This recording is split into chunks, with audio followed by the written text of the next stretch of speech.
สภาพลุกก็โอยนั่งก็โอยแล้วหลวงตาเอ้ยสู่หลวงปู่บ่ได้ละเนี่ยสู่หลวงปู่หมันบ่ได้ละ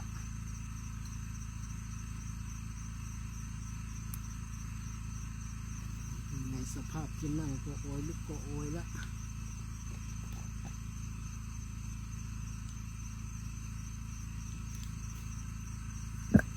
เจ็ดเจ็ดเจ็ดเจ็ด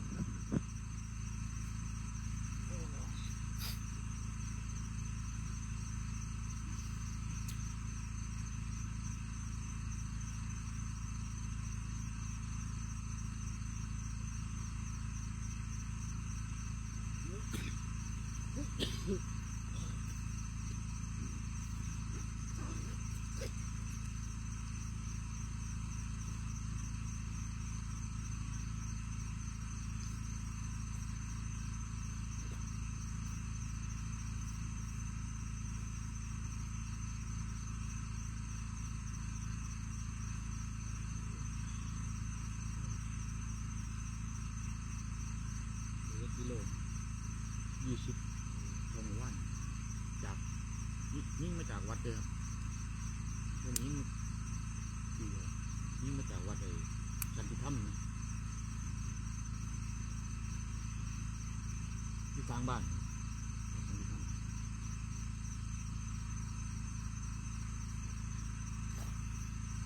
ทางหมู่บ้านโคกกลางอันนี้บ้านหยาบเขาทั้งโคราชบ้านหนองหยาบเขาใช่มีมันหยาบเขาคือใช่เลยครับนี่กระทั่งบ้านหนองแก่นี่เนาะที่บ้านที่โรงพยาบาลผมผมไม่ถูกบ้านหนองแก่อยู่บนนี่บ้านทุ่งหนองแก่บ้านแก่แต่ไม่แต่เขา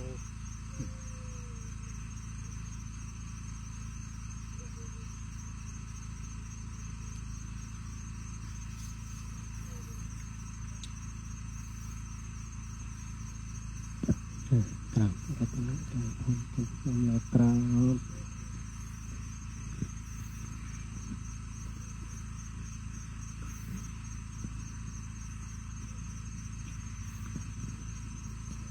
อะระหังสัมมาสัมพุทโธภะคะวาพุทธังภะคะวันตังอภิวาเทมิสวากขาโตภะคะวะตาธัมโมธัมมังนามัสสามิสุปฏิปันโนภะคะวะโตสาวกสังโฆสังฆังนามามิอันตมยังพุทธัสสะภะคะวะโตปุพพาคารมะการังกะโรเจวะพุทธานุสตินายังกะโรมาเสนะโมตัสสะภะคะวะโตอะระหะโตสัมมาสัมพุทธัสสะนะโมตัสสะภะคะวะโตอะระหะโตสัมมาสัมพุทธัสสะนะโมตัสสะภะคะวะโตอะระหะโตสัมมาสัมพุทธัสสะตังโคปนะภะคะวันตังเอวังกัลยาโนจิติสัตโตอะภุคขโตเอติปิโสภะคะวะอะระหังสัมมาสัมพุทโธเอจาจารณะสัมปันโนสุขโตโลกวิทูอนุตตโรปุริสธรรมสารติสันสาเทวมนุษย์สานังพุทโธภะคะวาติอันตมยังพุทธาภิกิติงกะโรมาเสพุทธวารันตวา รัตาทิกุณาปิยุตโต สุทธาพิยานกรุณาหิสัมมาคตโตโอเตสิโยสุชานาตังกัมมารังวสุโรวันตามหังตมรุนังศิรสาจิเนตังพุทโธโยสัมภปานีนังสรนังเกมมุตตมังปาตมานุสติทานังวันทามิตังสิเรนังพุทธัสสะหัสสมิทาโสวะสามิกิตสโรพุทโธทุกขัสสะกาตาจะวิทาตาจะหิตัสสะเมพุทธัสสะหังนิยาเทมิสรีรันชีวิตันจิตังวันทันโตหังจริตสามิพุทธัสเสวสุโพธิตังนาติเมสารนังอัญญังพุทโธเมสารนังวรังเอเตนะสัจจวัตเจนะวัตเตยังสัตตุสาสเนวันธรรมาเนนะยังปุญญังปสุตังอิทาสัพเพปิอันตรายาเมมาเฮสุมตัสสะเทสะสานกายเยนะวาจายวเจตสาวาพุทธิกุกัมมังปะกตังมายายังพุทโธปฏิกันหาตัวจยันตังการันตะเลสังวริตุงวะพุทเทอันธรรมยังธรรมานุสตินายังกะโรมาเสกาโตภะคะวะตาธัมโมสันติติโกหะการิโกเยหิปัสสิโกโอปะนายิโกปัจจตังเวทิตาโควินโยนิติอันธรรมยังธรรมาภิกิติงกะโรมาเสทิโกนาโยคาวาเสนาสโยโยมัคคปะกะปะริยัติวิโมกะเพ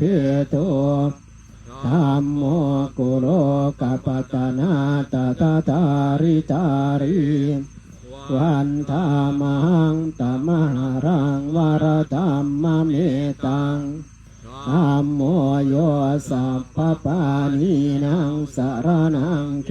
มมุตตมัง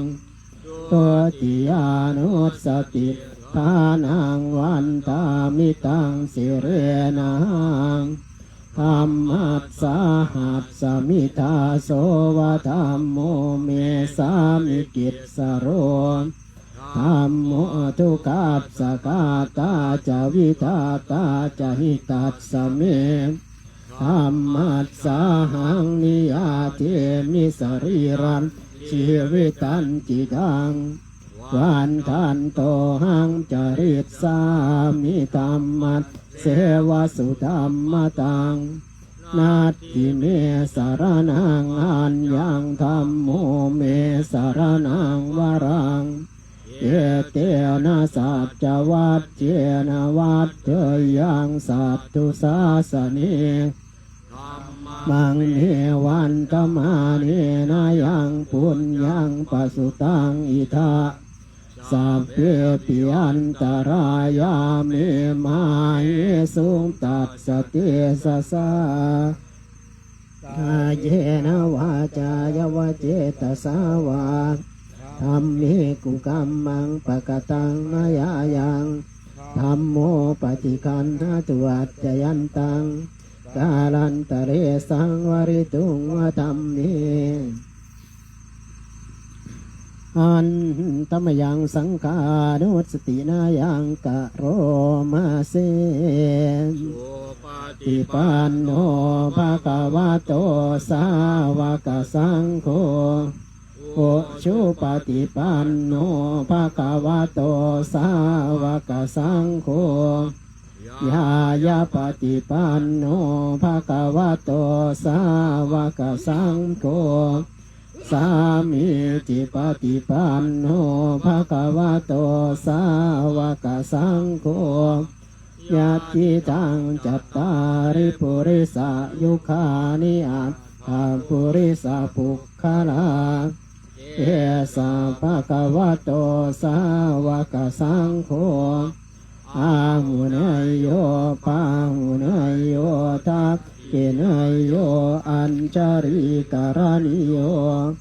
อนุตตรังปุญญาเกตังโลกัสสาติอันตมยังสังฆาภิกิติงกะโรมาเสอัมมาโชสุปฏิปัตติกุณาทิยุตโตโยธาปิโตอริยปุคคลสังฆเสตโตเส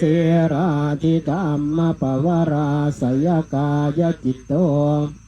วันตามังตมริยานาคนังสุสุทังสังโฆโยสัพพปานีนังสารนังเขมมุตตมังตติยานุสติทานังวันทามิตังสิเรนังสังกัสสาหัสสมิทาโสวสังโฆเมสามิกิจสโร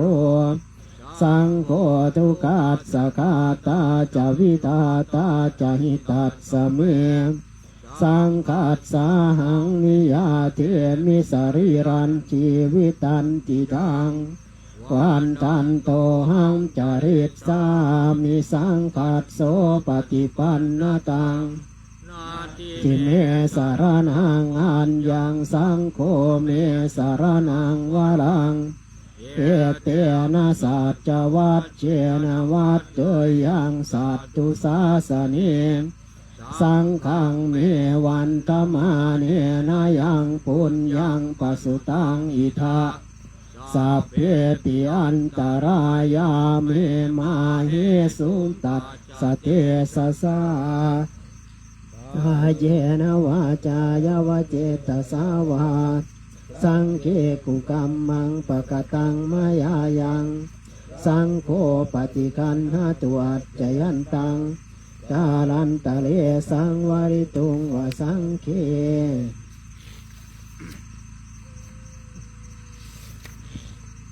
อาริตวานเมตังสเมตาภาทันตามอาวิกจิตาปริตังพนันตุสักเกกาเมจรูปเปคิริสิกรตเตจันตริเกวิมานิปีเปรเตจักาเมตารวนาคานิเกหวัตตุมหิเกนเตปุมมาจยันตุเทวาสารทรวิสเมยขะคันทัพพนาคาติตันตาสันติเกยังมุนิวรวจนังสาทโวเมสุนันตุธรรมัสสวนากาโรอายัมภทันตาธรรมัสสวนากาโรอายัมภทันตาธรรมัสสวนากาโรอายัมภทันตานะโมตัสสะภะคะวะโตอะระหะโตสัมมาโมตัสสัมภะคะวะโตอะระหะโตสัมมาสัมพุทธัสสะนะโมตัสสัมภะคะวะโตอะระหะโตสัมมาสัมพุทธัสสะพุทธังสรณังคัจฉามิธัมมังสรณังคัจฉามิสังฆังสรณังคัจฉามิตุติยัมปิพุทธังสรณังคัจฉามิตุติยัมปิธัมมังสรณังคัจฉามิตุติยัมปิสังฆังสรณังคัจฉามิตติยัมปิพุทธังสรณังคัจ จามิตติยัมปิธัมมังสารนังคัจฉามิตติยัมสารนังคัจฉามิสัมพุทเทอัตถวิสัญจทวาทสัญจสหัสสเกปัญจสัตตสหัสสานินามามิสิรสาอหังเตสังธรรมันจะสังขันจะอาทะเรนะนามามิหังนมการะนุภาเวนะหันตวาสัพเพอุปัฏฐเวอเนกาอันตรายาปิวินัสสันตุอเสสโตสัมพุทเทปัญจปัญญาสันจจตุวิสเกทาสสตสหัสสานินามามิสิรสะอหังเตสังธรรมันจะสังขันจะอาทะเรนะนามามิหังนามการานุภาเวนะหันตวาสัพเพอุปัฏฐเวอเนกาอันตรายาปิวินาศสันตุอเสสโตสัมพุทเทนะวุตตรสเตอัตถจัตตาริสสหัสสเกวิสติสัตตสหัสสานินามามิสิรสาอหังเตสังธรรมันจะสังขันจะอาทะเรนะนามามิหังนามการานุภาเว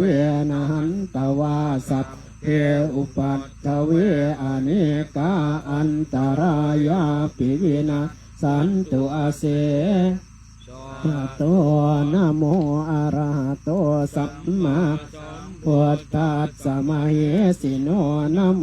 อุตตมะธัมมัสสะสวาคาตัสเสวะเตนิตานะโมมหาสังกัสสะปิวิสุทธาสีรทิติโนนะโมโอมาตยาระทัสสะรัตนาตยัสสะสาธุกังนะโมโอมากาติตัสสะตัสสวัตถุตยัสสะปินะโม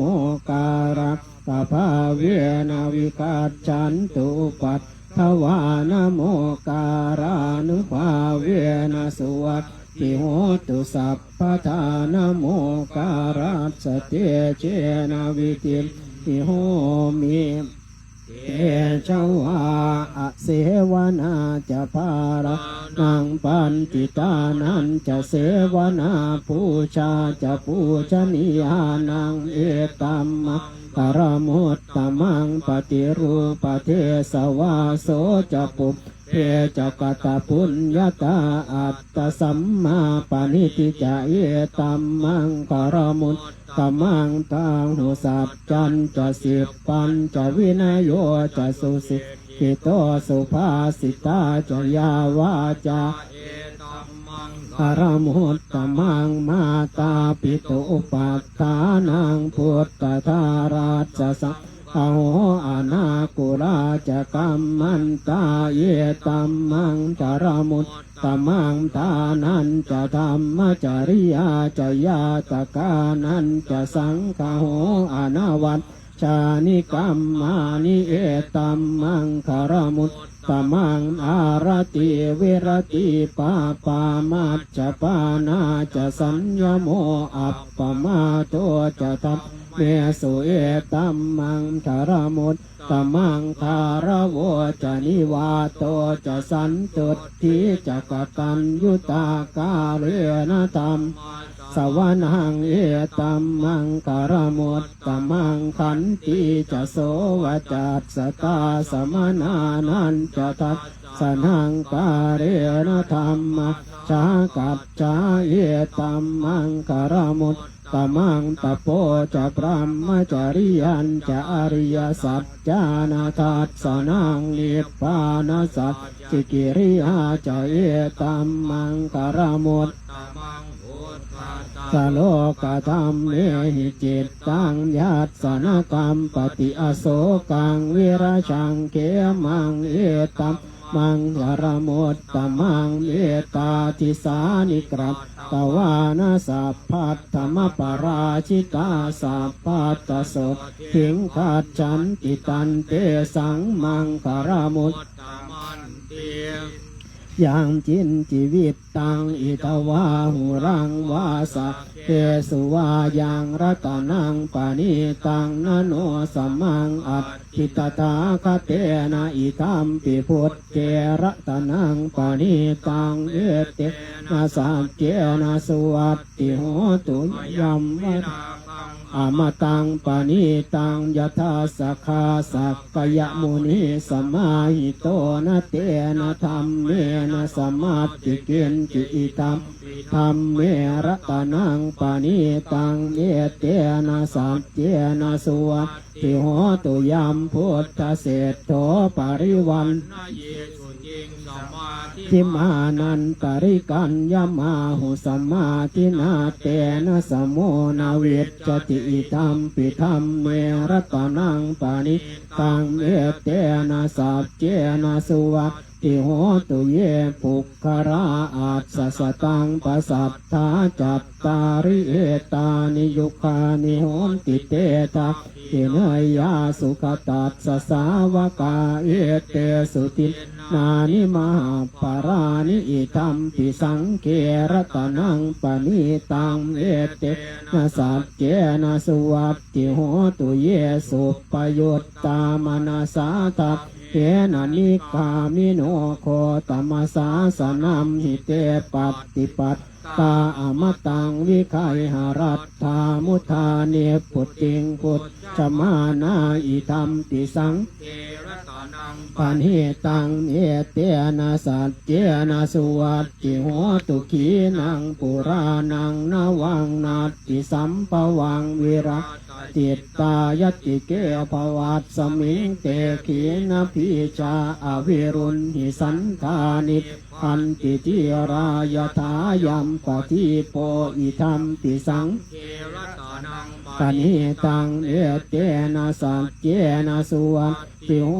ตุกะรณียมาตกุสะเรนะยันตังสันตังปะทังอภิสเมตสะโกอุชูจะสุชูจะสุวัจโจจัตสมุทุอนาติมานิสันตุจะสุภโรจะอัปปกิจโจจะสันระหุกวุติสันตินทริโยจะนิปปโกจะอัปปคาโพกุเรสุอนานุกิจโทนะจะโคตังสมาจาเรกินจิเยนะวินยูปะเรอุปวัตเตยโยสุกิโนปาเขมิโนหอนตุสัพเพสัตตาภวันตุสุกิตัตตาเยเกกิปานาภูตัตติตสาวาทาวราวาอนาวเส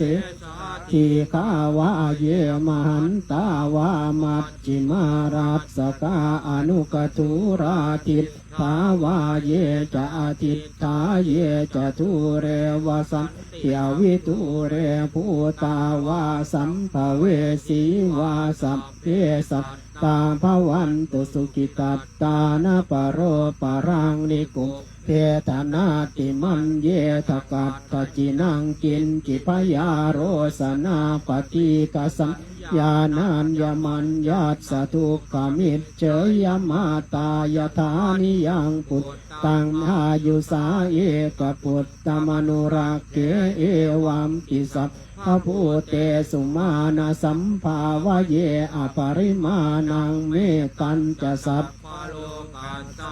มานะสัมภาวะเยอปริมาณังหุดทังอโทจติริยันจะอสัมภาตังอเวรังอสปัปตังติตันจรังนิสินโนวาสยาโนวายาวตัพ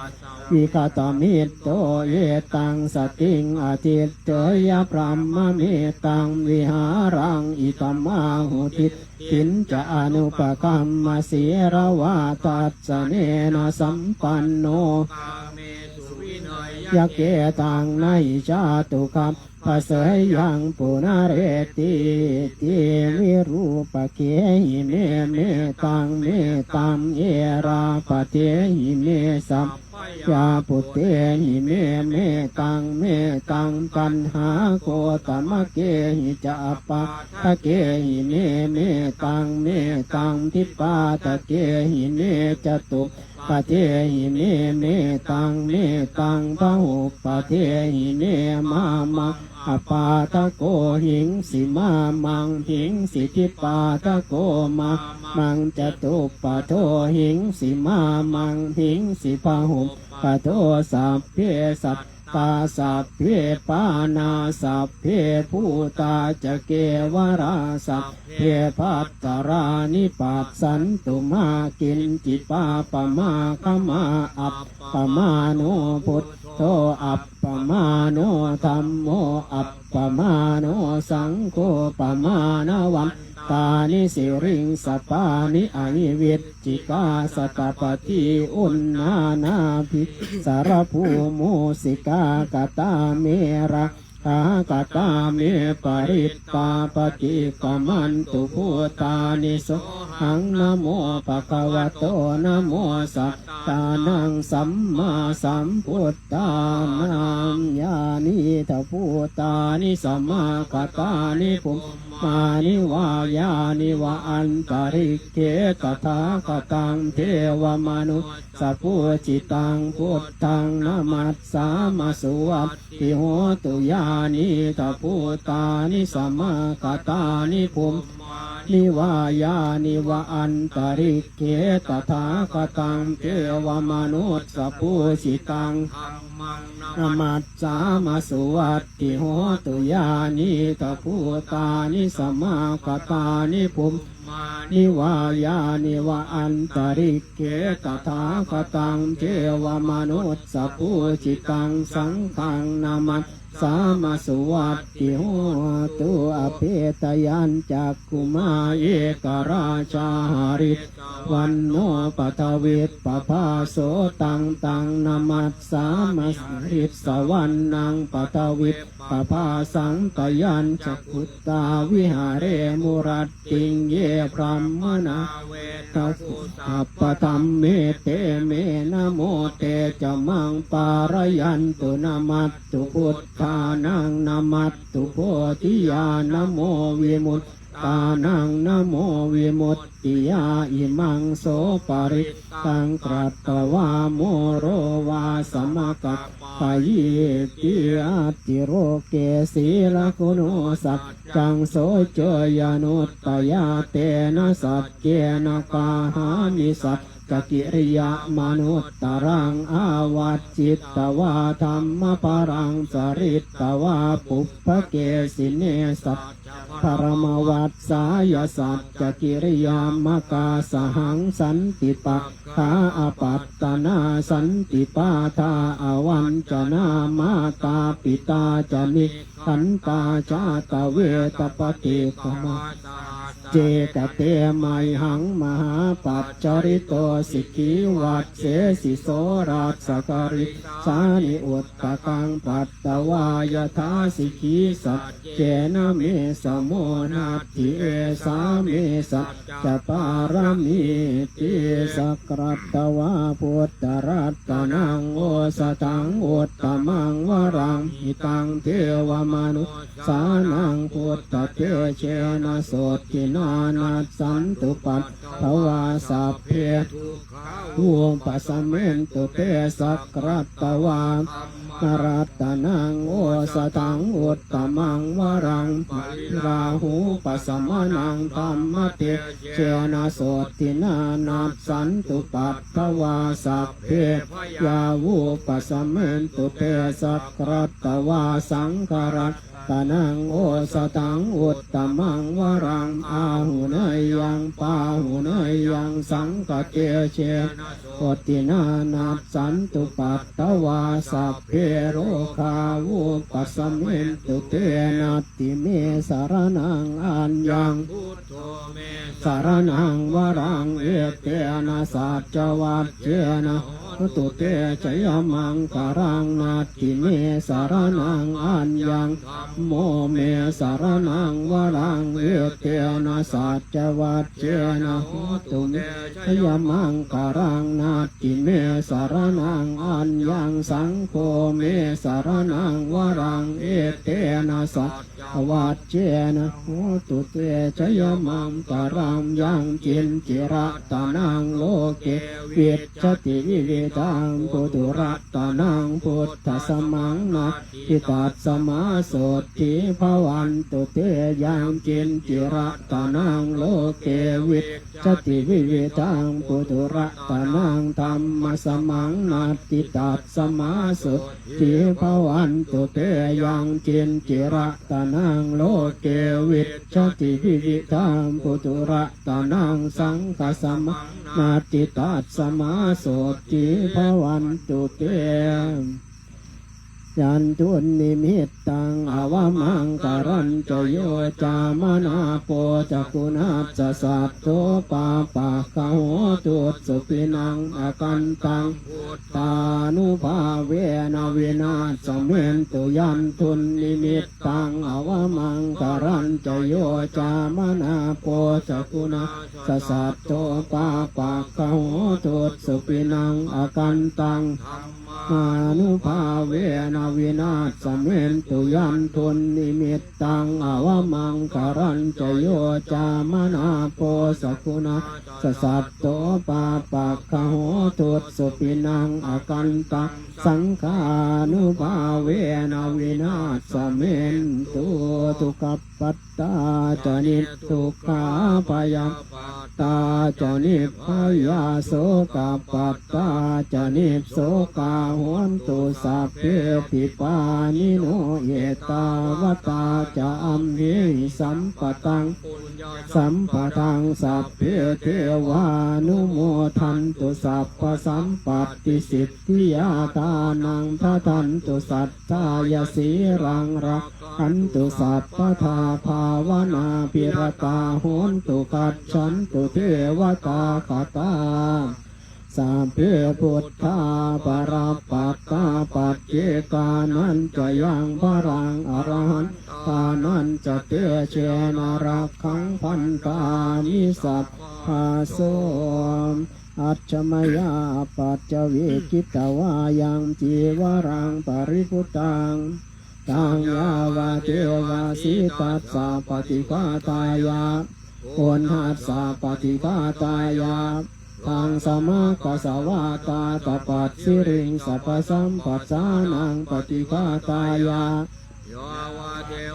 หิริโกปินาปฏิชาตานาตังอัจฉมยาปัจจวิกิตวาโยปินทปาโตปริพุตโตโสเนวะตวายานามะทายานามันตนายานาวิภูสนายายาวะเทวะอิมัสสตายาสติติยายาปนายาวิหิงสุภระอาพรหมจริยานุภายาอิติปุรานันจะเวทนังปฏิหังคามินาวันจะเวทนังเอาปาเจสามิ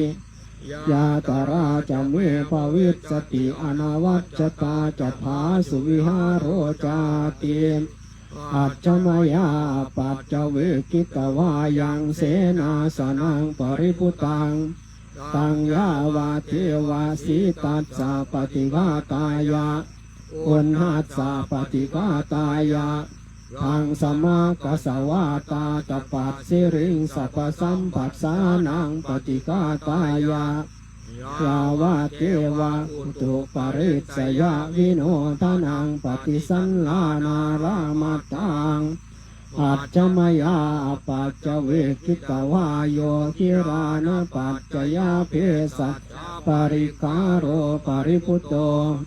โสยาวะเทวะอุปันนานังเวยาภาติกานังเวทนานังปฏิฆาตายาอาปยาปัจฉาปรมาตายาติเจริญสมาธิเป็นกำลังของสงฆ์แผ่เมตตาสรรพสัตว์ทั้งหลายกับเจ้าภูมิเจ้าที่เจ้าของสถานที่คือเราได้มาอยู่มาอาศัยเราได้มีเมตตาเราได้อยู่เราก็ตอบแทนด้วยเมตตาด้วยการเจริญเมตตาจิต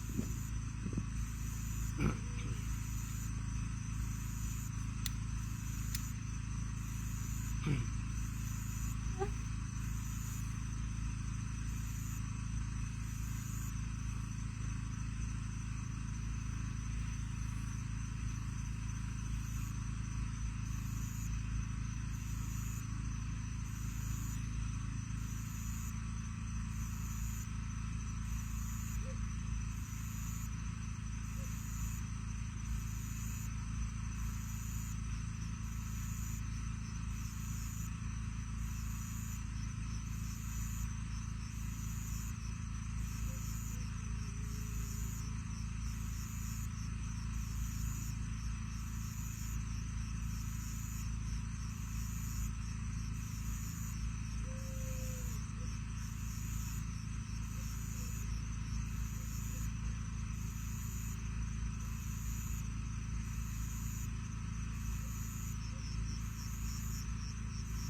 น้ำสิ่งเป็นเมตตาอันตมยังอุติสนาติฐานาคาทายโยพนามาเสอิมินาปุญญกรรมเมนาอุปัชฌายาคุนุตอาจาริโอปการาจามาตาปิตาจยาตกาสุริโยจันทิมาราชนาลาปิจาพระมมาราชอินทาจาโลกาปาราชเทวตายาโมมิตามนุสสาจามัจจตาเวริกาปิจามตาสุขีหนตุปุญญานิปกตานิเมสุขังจติวิทังเกณตุกิปังปะเปทะโวมะตังอิมินาปุญญกรรมเมนาอิมินาอุทิศเสนาจากิปะหังสุรเปเจวะตันหุปาทานาเสทนังเยสันตานิหินาธรรมายาวานิพานาโตมะมังนัสสันตุสัพพทาเยวายัตถาชาโตภเวภเวโอโชติตังสติปัญญาสันเลโกวิริยัมพินามาลาลาพันตุโนกาสังกาตุมจะวิริเยสุเมพุทธาทิปาวาโรนาโทธัมโมนาโทวารุตตโมนาโทปัจเจกพุทโธจะสังโฆนาโทตโรมะมังเตโสตมานุภาเวนะมาโลกาสังราพันตุมาสัมเพสัตตาสัตว์ทางหลายที่เป็นเพื่อนทุกข์เกิดแก่เจ็บตายด้วยกันทั้งหมดทั้งสิ้นอาเวลาหุนตุจงเป็นสุขเป็นสุขเถิดอย่าได้มีเวรแก่กันและกันเลยอามพยาปัจจาหุนตุจงเป็นสุขเป็นสุขเถิดอย่าได้บาดเบียดเบียนแก่กันและกันเลยอานิกาหุนตุจงเป็นสุขเป็นสุขเถิดอย่าได้มีความทุกข์กายทุกข์ใจเลยสุขีอาการนังปริหารันตุจงมีความสุขกายสุขใจรักษาตนให้พ้นจากทุกข์ภัยทั้งสิ้นเถิดตลอดกายไทยธรรมะอะระหังสัมมาสัมพุทโธภะคะวาพุทธังภะคะวันตังอภิวาเทมิสวากาโตภะคะวะตาธัมโมธัมมังนามัสสามิสุปฏิปันโนภะคะวะโตสาวกสังโฆสังฆังนามามิ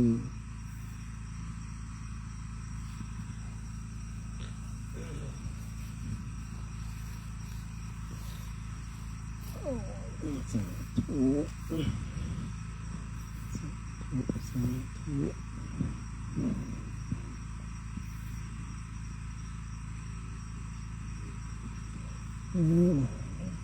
เดี๋ยวนับมือมาบ่หลวงปู่ฮะอย่าจะได้นับ เอามากันได้จักมือแล้วเอามาเนี่ยบ่ได้นับเลยดีแล้วบ่ได้สนใจมันสิมาจักมือสิไปจักมือเป็นบ่ปู่แล้วแต่สิผ้ามาเลยแต่สิผ้าไปเลยนี่บ่คือเก่าเนี่ยละ เมื่อใดก็คือเก่าเลยเนาะโอ้มันก็บ่คือเก่าเด้อปู่มันก็เปลี่ยนใหม่ไปเรื่อยอยู่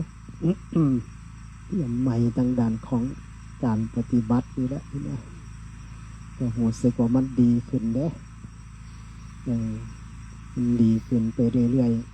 ๆเท่า เป็นว่าคือจังดามมีดดามจอบคือจังจอบคือจังจอบจังเสียม จังมีดจังเสียมเอาใส่มันไปเรื่อยไปเรื่อยมันก็ซึกไปเรื่อยซึกไปเรื่อย ทางด่านของกิเลสเท่าคือกันการปฏิบัติเท่าคือกันปฏิบัติไปเรื่อยมันก็เพิ่มไปเรื่อยทางด่านของอนุสัยต่างๆก็ลดลงแน่ที่มันนอนเหลื่องอยู่ในใจใน กันดะสันดานมันก็หายไปน้อยหายไปเจละน้อยนี่แต่มันยังบ่ทันได้เอาจริงเนี่ยเนาะปู่เอาจริงวันหนึ่งวันโอ้อย่าได้ไปหลายกว่านี้มันก็เฮ็ดให้เฮามั่นใจในการปฏิบัติเฮ็ดให้มั่นใจในธรรมะของพระพุทธเจ้าอย่างที่เห็นสิ่งหนึ่งมันเปลี่ยนไปคือเปลี่ยนไปดีขึ้นนั่นแหละคนก็ดีขึ้นน้ำนั่นคืออันใดมันก็สู่เมตตาบ่ได้เลยเจอเรื่องใดเจอผู้ใดก็แผ่ตั้งจิตแผ่เมตตาตั้งจิตเมตตาต่อกันอภัยต่อกัน จิตเท่ากับสูงขึ้นจิตเท่ากับดีขึ้นก็บอกเป็นเวรเป็นไพ่ต่อเขาบอกเขาก็บอกเป็นเวรเป็นไพ่ต่อเฮาถือว่า ได้อภัยต่อกันและกันฝึกจิตให้เกิดเมตตาไปเรือแต่พวกเข้าบนนี้ทำปฏิบัติดีขึ้นวัดกำลังบุญเจ้าของพร้อมได้นี่ปูอาศัยกินเนี่ยปูมันได้นี่ ว่าได้อาศัยกินเนี่ยไปได้กำลังบอกคือเก่าแล้วความสมบูรณ์สู่หลวงปู่บ่ได้ได้นี่ขากับ คอขากับอักเสบคอแขนกับอักเสบบ่สมประกอบเลยสู่แห้งหลวงปู่มันบ่ได้เลยมัน ต้องอาศัยกินแห้งหลวงปู่ได้นี่การปฏิบัตินี่ก็มีแค่สองอย่างนะหนึ่งก็เฮ็ดบ่ถึกสองก็เฮ็ดบ่ถึงถ้า เอาเฮ็ดถึกแล้วก็เฮ็ดถึงผลมันก็เกิดไปเรื่อยมาสะสมบุญสะสมบารมีต่อไปก็ได้บุญเจ้าของเกิดขึ้นบารมีเกิดขึ้นไปเรื่อยๆบ่อดบ่อยากเข้ามาเนี่ยบ่ต้องกลัวอดต่ออยากเลยมันก็ได้ไปเรื่อยๆของมันเองดีขึ้นไปเรื่อยๆของมันเองนะเทวดาอะนุโมทนาไปเรื่อยลองใจไปนั่มตอนแรกอะ ลองทางด่านของความบ่พออกบ่พอใจเบ้างสิเป็นจังไดตอนหลังก็ล่องกิเลสที่มันละเอียดไปกว่านั้นละเอียดไปกว่านั้นก็คือการนี้แหละได้สิ่งที่พอใจยินดีนี่นั่นเองตัณหาภาวะตัณหาวิภาวะตัณหาสาม ตัณหาเนี่ยมันสิมาเท่าไรอย่างเหมือนตอนแรกก็ความบ่พอใจเกิดขึ้นมันนี่ความยินดีพอใจนี่นักกว่าได้มัน นักกว่าความบ่พอใจมันละเอียดกว่ากันไปอีกนั่นเป็นทางด่านของสภาวะกิเลสแต่สภาวะจิตของเฮาเดี๋ยวมันเอามาฝึกเพื่อให้สภาวะจิตมันดีขึ้นหนึ่งเฮาสามารถตัดปริโภทได้จังที่ถามปู่ว่านับมือว่าบ่นับเลยนี่ก็แสดงว่าบ่มีปริโภทยังแล้วทางด่านของอาวาสปริโภทก็บ่มีแล้วปล่อยเวนันละวัดสว่างอนุตเนี่ย อยู่มาดนแล้วไปนอกปู่เห็นมาดนแล้วเห็นมาได้เกิดแล้วละ ปล่อยจิมเวนันละอาวาสปริโภทก็บ่มีลาภะปริโภทก็บ่มีมานี่ไฟสีใดจังไดไฟสีเด่นจังไดไฟสีมีลาภสักการะจังไดไฟสีมีสวดมีหยังเยอะกว่าทราบแล้วเขาบ่สนใจแล้วจะนี่ตัด ออกได้ขณะปริโภทก็บ่มีมานี่บ่เกิดถึงมัวสิอยู่จังไดไปจังไดบ่เกิดหอดผู้นั้นอยากไปคุยกับผู้นั้นเด้อยากไปคุยกับผู้นี้เด้ผู้นั้นผู้นี้สิอยู่จังไดก็บ่ได้เกิดหอดเนี่ยยาตะปริโภทบ่ได้ถามปู่ดอกมีขอบมีขั้วมีญาติพี่น้องบอนจะว่า ออกมาจังซี่แล้วตัดญาติพี่น้องออกแล้วมันยาตะปริโภทบ่มีทางด่านของอาพาธปริโภทก็บ่ห่วงเรื่องของความเจ็บไข้ได้ป่วย น้อยๆเมื่อตัดปริโภทพวกนี้ออกมาได้แต่มันว่ามีความกังวลอย่างนี้มันก็ง่ายละการปฏิบัติสมาธิเหลือแต่สิตัดนิวรณ์เท่านั้นความผุ่งสารลำคาญ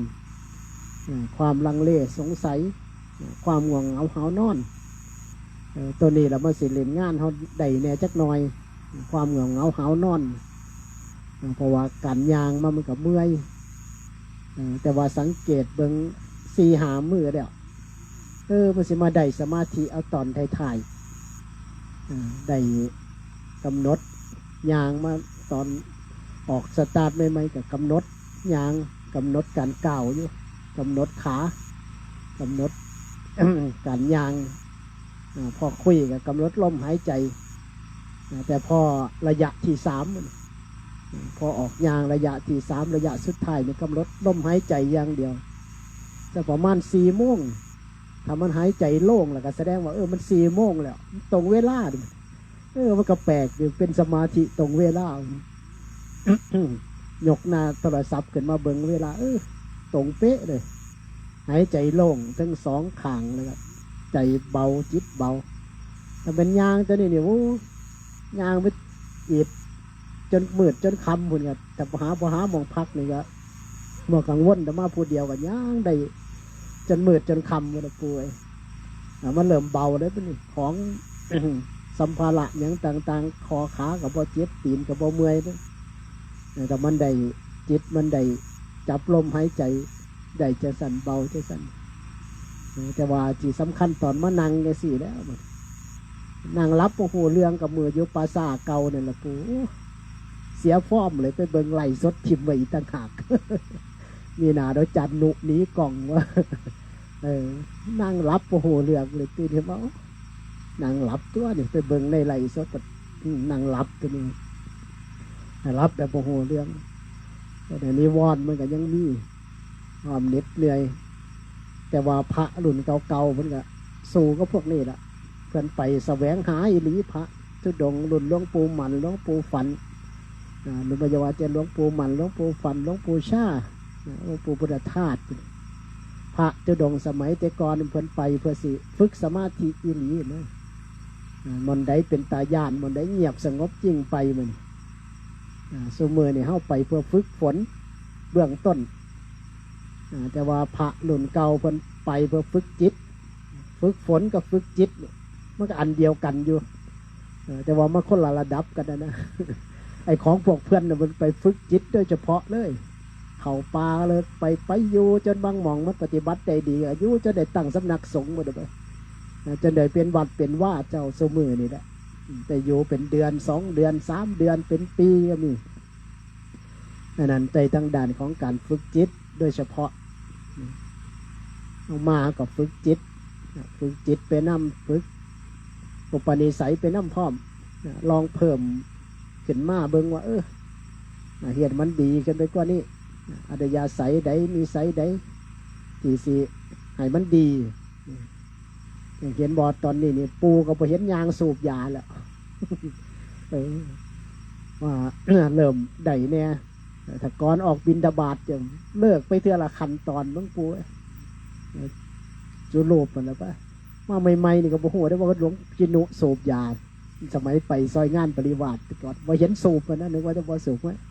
มาเบิ่งมองพักนี่สูบยาอยู่ตัวนั่นคืออุปนิสัยมันได้ฝึกแต่มันฝึกไปปากกว่านั้นเนี่ยมันฝึกไปหลายกว่านั้นมันเลิกอย่างเติบอยู่เสืออยู่ยามันเยอะเลิกอย่างเติบถึงจังคู่ว่ามันเลิกอย่างว่าเท่าพอแล้วเลิกเราได้แต่ว่าเราเลิกยาไม่ได้ไอ้กูเลิกยังกูกันเลิกได้ยุติใหญ่กูเลิกยาแล้ว โอ้แสดงว่ามันยากกว่าอันอื่นตัวแต่พอฝึกเอามานี่ฝึกให้มันลดน้อยลง2เนี่ยมันมีจิตไปกว่านั้นมัน3ก็แล้วตั้งจิตเขียนมาว่าสิออกไปบิณฑบาตเอาบุญด่วนล้วนหนึ่งว่าเอาสิ่งที่ดีที่สุดเอาเจ้าของนี่แหละที่บอกว่าก่อนสิไปตำหนิคนใส่บาตรก็มาตรวจสอบคุณสมบัติของเขาซะก่อนมันก็นำสมบัติของเขาสิออกไปบิณฑบาตเขามีบุญเพียงพอสิไปให้เขาใส่บาตรก็เนาะตอนนี้มันมีปิติได้เหมือนเขาระลึกถึงบุญ เรียกว่าปุญญานุสติศีลานุสติพอดีเป็นกรรมฐานหมดกรรมฐาน40ศีลานุสติจะเป็นกรรมฐานหนึ่งปุญญานุสติจะเป็นกรรมฐานหนึ่งอาหารเรปฏิกูลสัญญาเวลาฉันแก่กำหนดให้มันเป็นปฏิกูลเป็นของปฏิกูลเนี่ยมั้งประกันฉันแล้วกับประกันแล่นหาปลาอยู่เลยโอ้มันเป็นสิ่งนี้เองเลยฉันยังเขาไปกระตั้มจังหวะมืออื่นเขาจะมีอาหารพิเศษอยู่โอ้เขาก็บอกโหเนาะพระโยมก็บอกโหวิได้พระเนาะพระรับเนื้อดิบบ่ได้ฉันเนื้อซิบบ่ได้ แต่ว่าแถวนี้เขาจังสั้นละแถวนี้เขามีก่อยเด็กตั้งแต่101กันมหาสารคามบางส่วนมีก่อยเด็กมีลาบเลือดมียังโยมก็เลยคิดไปว่าจังสั้นไปนะ อยู่ในมันหามเอาไว้เนื้อดิบเนื้อซุปเนื้อดิบเลือดสดพวกนี้นั่นเท่ากับลองเปลี่ยนเห็ดมันต่อเนื่องมันอะไรเฮ็ดได้ต่อเนื่องนั่งได้ต่อเนื่องไปเรื่อยๆเดี๋ยวมันก็ทำมันได้สมาธิกับจังนั่นแหละจังอาจารย์คล้องจำซื้อแล้วได้ล่ะสมมติจักเล่าซึกยังบุละอยู่วัดดงสง่าสว่างแดนดินเราสิฉันเข่าเนี่ยเวลามันได้สมาธิกึกเลยได้แล้ววะมันต่อเนื่องมาเรื่อยๆมันกำหนดมาเรื่อยนั่งสมาธิเบิ่งลมหายใจยางเบิ่งกำหนด พอมันสิเป็นสมาธิมันไม่แต่ฉันสิขันเขามันก็เป็นสมาธิมันเห็นเราถือซ่อนจับซองเบิ่งบาทจนนึกว่าแต่เราพิจารณาจนสิเบิดเวลาย่างไปสิเบิดเวลาเราบอกเบิดเวลาแล้วนี่สิอันนี้แล้วสันมูเขาเก็บกดจนสิได้ย่างต่อหรอกเนี่ยผมแป๊บเดียวเป็นว่าก็ยังว่าแป๊บเดียวเองคนนี้เป็นสมาธิกำหนดลมหายใจกึกไปแป๊บเดียวเอง จนสิเที่ยงแล้วเนาะกันนางขานึกว่าแต่เราฉันยังทันแล้วย่างไปเบิ่งดีได้สมาธิมันก็เลยอยู่แบบเบิ่งเย็นเบาสบายไปนะเบาสบายอย่างนี้เจ้าก็จะบริฉันเฝ้าฉันคอยไปปฏิบัติเอาข้างหน้าติดสมาธิได้มานี่ไปถึงนี่นั่งลงมาได้กับเงียบตั้งตรงเป๊ะเลยล่ะกำมากับติดสมาธิเวลามันได้มันเห็นสมาธิเจ้าหลวงปู่จูมมันเวลาเราได้สมาธิเราปฏิบัติเอาจริงเอาจังนะแล้วก็อาศัยการต่อเนื่องแต่มันเฮ็ดถึงมันนี่เฮ็ดถือพร้อมเฮ็ดถึงพร้อมครับไปกดเอาไปภาวนาต่อกำหนดพูดโทไปเอาจนมันเมื่อยจนมันอยากนอนไปเองไปแล้วมันเสามาเขาก็ตื่นเป็นปกติเยอะแล้วปี2ปี3มันหูเมื่อยย่ำได้กันลูกขึ้นมานั่งย่ำนั่นแหละหลวงปู่ชาวันนอนจะได้มา10 พ่อนอนไปจนมันตื่นย่ำได้ก็ปฏิบัติต่อเลยแสดงมันตื่นแสดงวันพ่อแล้วตื่นเกิดมากกับปฏิบัติต่อเลยตอนนี้แหละเฮาเดี๋ยวมาฝึกมาหัดมันก็ดีอย่างอยู่มาแบบใช้ชีวิตแบบนี้ก็ดีไปบ่ได้ห่วงอย่างว่าบ่ได้ห่วงกับห่วงอยู่ดอกแต่บ่ได้ห่วงเชิงเดือดร้อนกังวลใจก่อสร้างก็ดีพวกกุฏิเขาความแพงเกิดว่าอันนี้ละกลับไปหมดภาระ กลับมาจากทั้งเดือนมีนากับไปเฮ็ดเอาเท่าที่มันได้มันแล้วอันใดเกี่ยวไปเจรยางปีนาไปมันตลอดเลยต้องเรามีท่องเนาะเอามันถึงเชียงรายเลยเขา ลูกโค้งลูกตะบุญเลยวันนี้3 เหลี่ยมท่องคำละครลงริมแม่น้ำของมาทางประทาดพนมเลยเส้นเก่าเหมือนกันนี่นะเส้นเก่าเลาะริมน้ำของมาทางประทาดพนมไปพุ่นขามไปขามมาอยู่นั่นแหละบางหม่องมันมีเรือขามไปกับโยมเขาขามไปปากเซ่แน่ขามมาทางปากขาดเนี่ยขามเมืองเล่าวยางอยู่ทั้งเล่า2-3 มื้อกลับมาฟังไทยขามไปขามมาอยู่แถวริมน้ำของม้วนขึ้นกัน เดี๋ยวไปเรื่อยๆเดี๋ยวเฮ้ยเจ้าของไปเลยมานี่บ่ได้กังวลอย่างม้วนไปเลยมานี่มาอยู่แบบนี้แล้วมาอยู่แบบนี้ก็สบายที่อีกอย่างหนึ่งเลยมานี่อยู่เนี่ยสวนเขาแน่อยู่เขาแน่บ่ได้กังวลอย่างไปเลยไปเรื่อยๆเป็นอย่างอ้อมประเทศว่า กลับไปกัน ไก่เขาพรรษาพอดีเป็น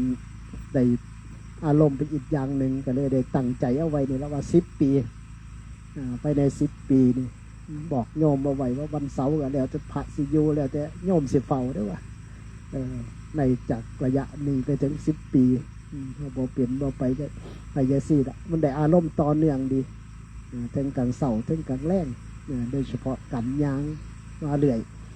อารมณ์มาเรื่อยอาศัยความต่อเนื่องนี่แหละการปฏิบัติเนี่ยต้องอาศัยการต่อเนื่องเอามาได้ต่อเนื่องไปเรื่อยๆนี่เกิดผลเร็วนั่นว่าเหตุถึงอันนี้แต่เหตุถือแล้วพร้อมเหตุถึงน้ำพร้อมมันพระหลุนเก่าๆที่มันได้สมาธิดีๆได้นิมิตนั่นนิมิตนี้ส่วนบุญมันเกิดไปเรื่อยๆของมันเองขึ้นไปจังซี่ละเราตั้งใจฝึกเกาอีหลีเนี่ยจะเลื่อนลอยตามครูบาอาจารย์ไปได้แล้วมัน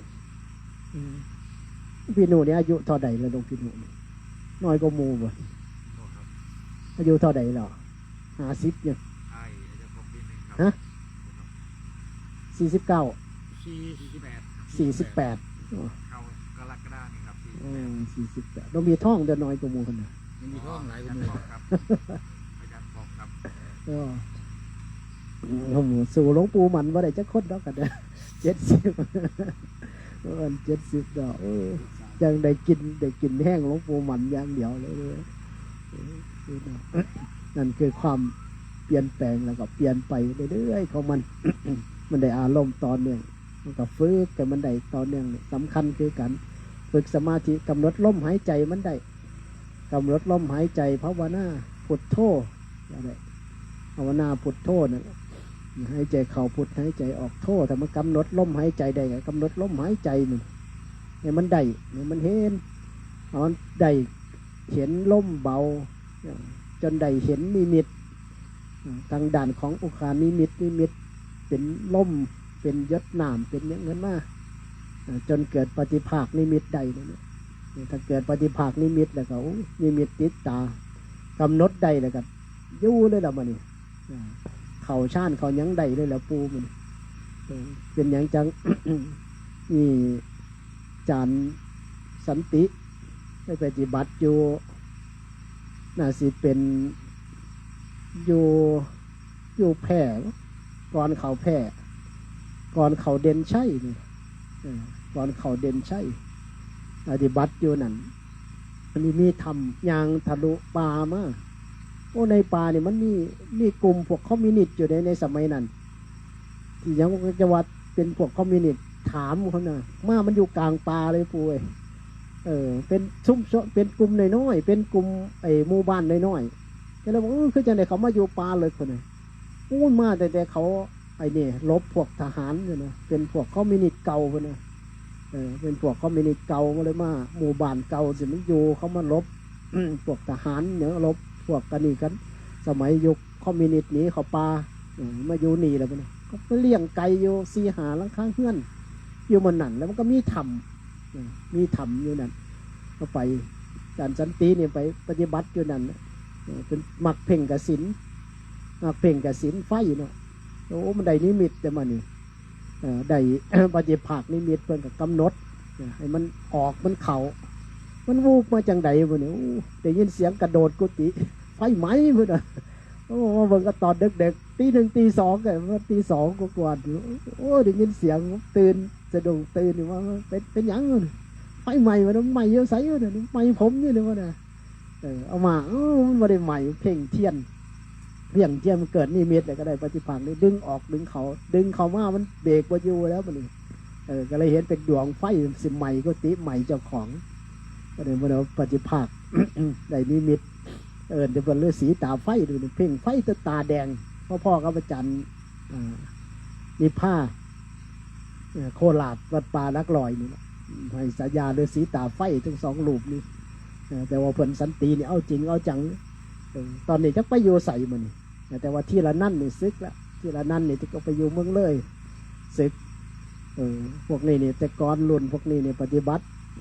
เอาจริงอยู่แต่ว่าบ่ค่อยมีหลักปานใด เอาจริงเอาจังบ่พอกับเพื่อนบ้านกองนั่นล่ะ เอาจริงเอาจังจนได้หวยได้หยังสามารถเห็นหวยเห็นหยังได้นะจันอึ้งนะที่อยู่วัดหม่องจันมหาถนอมอยู่เสมอเพื่อนไปอยู่ก่อนหมู่เลยจันอึ้งเนี่ยบอกหวยนี่ติดต่อกัน10 งวดนี่สบายหนึ่งเพิ่นมันสมัยไปเฮ็ดโบสถ์เนาะคนหนุ่ได้ไปนำมาไปเฮ็ดโบสถ์นั่นแหละที่เพิ่นไปเพื่อว่าไปจับเชี่ยมเสาไปคุยซื่อๆแล้วก็บ่เห็นเลยนั่นละเพื่อนนั่นละที่ว่าบอกหวย10 งวดนั่งสมาธิไป10 นาทีเลยเอาปืนมายิงเลยส่งกับพระสอดนั่นแหละเราสิบไปไม่นี่แท็กไฮโลบ่มีผิดแม่เพชรไฮโลนั่นแล้วสภาวะจิตเนาะจิตมันเป็นธรรมดาจีเอามันได้ขนาดนั้นแต่นั้นมันเป็นโลกียชาติเป็นมันบอกคือเทวทัตนั่นแหละมันคือเทวทัตได้ยี่หลีเด้บอกไปปฏิบัติอยู่เนี่ยมีผมผู้เดียวเนี่ยพอได้เห็นยังในหมู่กันยังวะรุ่นไปรุ่นนั้นเนี่ย5-6 รูปเนี่ยจังเพิ่นนี่ละเพิ่นสันตินี่ละที่ว่าไปอยากกินไก่เห็นอยากกินแกงไก่นะยังไปตอนแรกก็ได้เขาต้มคือได้กินเขากินได้กินไก่เขาต้มใส่หมดแดงเนาะยังไปมันนี่ปิ้วพานกเข่าเนี่ย2-3 มื้อคือหอดแกงไก่อยู่เนี่ยอยากกินแกงไก่ได้กินเขาต้มมาวัง2-3 มื้อไก่ปลาบินมาตกเลยมื้อนี้ซุ่มนี่พอไหวเด้มื้อนี้จันสมบูรณ์นี่ก็สิมาเขียนนิมิตเขียนพระพุทธรูปเพิ่นนี่เขียนพระพุทธรูปก็ดอกบัวนางโยกาบเชื่องด้วยกันเส้นเนื้อสัตว์มันได้อารมณ์ตอนเนื่องไปเลยก็ได้ตอนเนื่องสำคัญอยู่ความตอนเนื่องนี่แหละกับการเอาจริงแล้วจะมาแบบนี้มันได้อารมณ์อย่างหนึ่งก็คือมันบ่ได้มีความห่วงอย่างมีว่อนกับขอบงำใดอย่างเดียวก็แค่ทางด่านของจินะมีทะความง่วงเฮานอนอย่างอื่นกับบ่เขามากำกายปันใดนี่อะไรดีเลยอันนั้น4-5 รูปสันตินี่แหละหายไปเลยหายไปพ่อกับจันบุญธรรมบ้านผมรุ่นผมนี่วันนี้สิออกวิปลาสน้อยๆหรอเพื่อนไปเที่ยวนี่เสียว่าได้อ้อรหันเนี่ยว่ากลับมาเลยพบสันนิษฐานว่าเราตายแล้วนะเพราะว่าเรามีโรคประจำตัวแล้วเราก็สัญญาณเขาพม่านี่พบสันนิษฐานว่าเราตายละเพราะว่าพอเราตายแล้วก็บ่กลับมานะบ่ได้ข่าวเลยบ่เห็นไผส่งข่าวได้เลยนะจันบุญธรรมแต่เพื่อนนี่บ่ได้ยังดอกเพื่อนนี่สิออกวิปลาสจักหน่อยแต่ว่าสันตินี่ได้สันตินี่ติดสมาธิแล้วขึ้นเขาเลยตอนสันติเขาป่าหายเลยอาจารย์โจในผู้อุ่นไปอยู่กับพวกกะเลียงพอดีได้สมาธิดีแล้วไปอยู่แบบสันโดษเลยอาจารย์โจนี่อันนั้นตัวนี้เนี่ยไปนั่งได้สมาธิอยู่แล้วทำผาจมอยู่กับหลวงพ่อวิชัยเขียนนิโยอะไรก็ไปโยตรงกับหลวงพ่อวิชัยเขียนนิโยพักหนึ่งก็เห็นว่าออกไปอยู่วุ่นกับพวกกะเลียงสร้างวัดสร้างสำนักค้นไปหาล้ายคือกันนี่ครับ เป็นการปฏิบัตินั่นละจันอึ้งนั่นแหละพิสูจน์ได้เลยที่เรามันได้สมาธิเนี่ยเช่นยังแปลกๆก็ได้ต้องก็เอามันได้ตอนเนื่องไปสิละกรรมฐานเนี่ยอาศัยการตอนเนื่องการคิดให้ถึงจะเกิดขึ้นมาเองส่วนอย่างอื่นทั้งหมดได้มาโดยลำดับมาเนี่ย ฝึกฝนเบิ่งสังคมเบิ่งสถานที่ไปเรื่อยๆการกราบมันจะเศร้าหนาวอากาศพอดีพร้อมมัน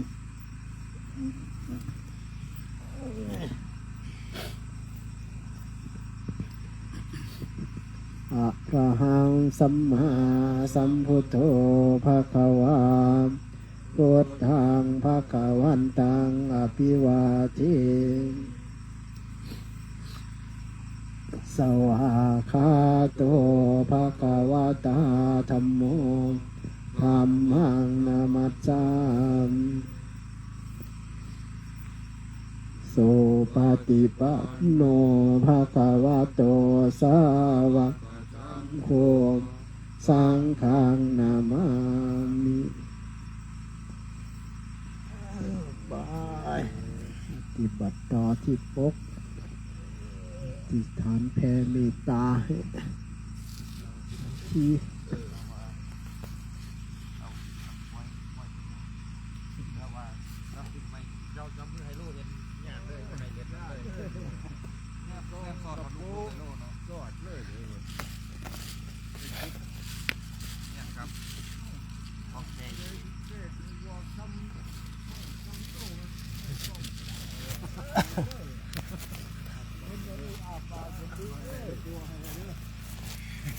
เอาไม่ได้